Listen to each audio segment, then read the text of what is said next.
So Gary, you've written a book called The Accidental Millionaire, How to Succeed in Life Without Really Trying. What is with that title? What does that mean? Yeah, I know I do have to explain the title because when you first look at it, it just kind of sounds like, I'm a slacker or I slipped and fell somewhere and sued somebody or won the lottery.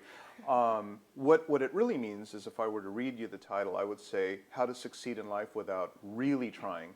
And that I was very, very driven by goals because I had parents that had lots of expectations for me. I'm an only son of Asian parents. That means I have to be a doctor. That means I have to raise lots of little Chinese grandchildren and do it by a certain age and everything. And these expectations that my parents had on me were very, very gripping. I think it's very interesting in the story when you reach that point where you can no longer follow the goals that your parents have set and you break the news to your parents. If you could maybe share that experience with people, what happened when you told your parents? Well, it didn't go well. Any advice I would have for anybody who's going to tell their parents something that's hugely disappointing, don't do it in a restaurant. Because, boy, it was loud. In fact, the whole restaurant went silent. My mom jumped up and she said, my son's going to be a doctor, and if you're not going to be a doctor, you're not my son. And she just kept screaming louder and louder, you're not my son, you're no longer my son. And I'm like, I get it, I got it the first time. So yeah, that was probably one thing that I could have done better, maybe, is kind of said it in private or maybe send an email. After that, I start this little career as a wedding photographer, shooting in my, starting at my parents' home, and that's kind of funny stories because my mom would walk in on me meeting with brides in her pajamas, offering them milk and cookies after we made peace and everything. But then all of a sudden, I become this top wedding photographer, and that wasn't intentional. So I started to realize that whenever I kind of take my eye off the mark, then I find myself stumbling into these adventures that I never would have planned. And whenever I set a goal, I never hit the goal. I used to listen to this guy named Zig Ziglar, and he's a really powerful motivational speaker, and he was all about goal setting, Southern kind of evangelist type of person. And he'd say, you can't get anywhere in life without having goals. You got to have your goals. You got to put them in writing. One interesting story from the book, I was meeting with a bride. She was hiring me, and I said, well, this is going to be fun. When do I get to meet this groom?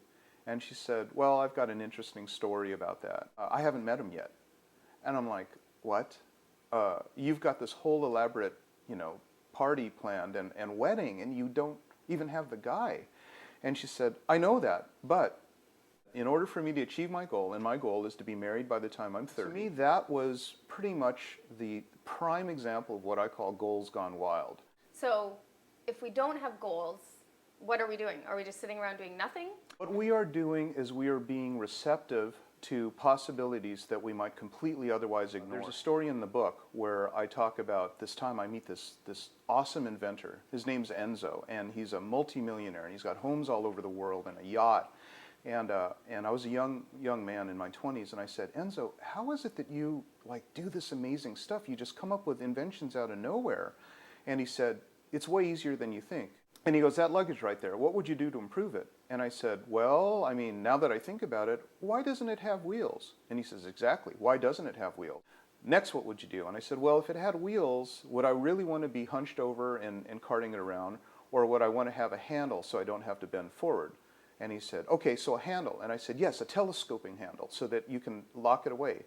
And he goes, there you go, young man. That's exactly how I do what I do. And I'm not going to touch this idea. It's completely yours. You can do as you please with it. Are you telling me that you invented the wheels and the telescoping handle on the suitcase? I'm telling you that I missed that opportunity. And I looked up the patent for it, the design patent for it. And this was 4 years, 4 years after we had this conversation. And I'm sitting here thinking, do you know the reason why I stopped this pursuit of this great idea? Because I was dead set on this goal of booking 7 weddings for July, and I had 4 on the books. So that's all neat. It could have been a $1 billion idea for me, but I was on my little tiny focus of the things which were within my possibility. I've got to hit my goal of 7, and I'm dead set of hitting this goal. Completely missed the opportunity of this suitcase idea. So from that moment on, I vowed, if I ever get another idea again, I will not let that go by. What was it that caused you to let go, to give up the hope? I was lucky. I had a crisis, and it was absolutely impossible You're for lucky me. you had a crisis. Yes, Okay. exactly, right. Actually, what happened was I almost crashed into a car because I was so upset. The car had a bumper sticker, and it said, "Since I gave up hope, I feel much better." And I started to laugh, and then I actually started to cry, and then I thought, I want to feel much better. I'm going to give up hope. So you're saying that you got a life lesson from a bumper sticker? Yes. And I wouldn't have seen it had I been focused on my goals. When I look at my business career, nothing that I planned worked out. And everything that happened to me was wonderful, but none of it was planned. So if people read this book, are they going to become millionaires? Is this a how-to guide on how to become a millionaire? If I said that, then I'd be lying, because there's and what would I be doing? I would be giving people expectation. If I read this book, then I will become a millionaire. And if it doesn't happen, they'd be disappointed in the book. That's a good point. Right, right. So no, it is my story, and it worked for me. And I believe that it applies to so many people. If for no other reason than they live lives that are free from torture. And expectation. Exactly.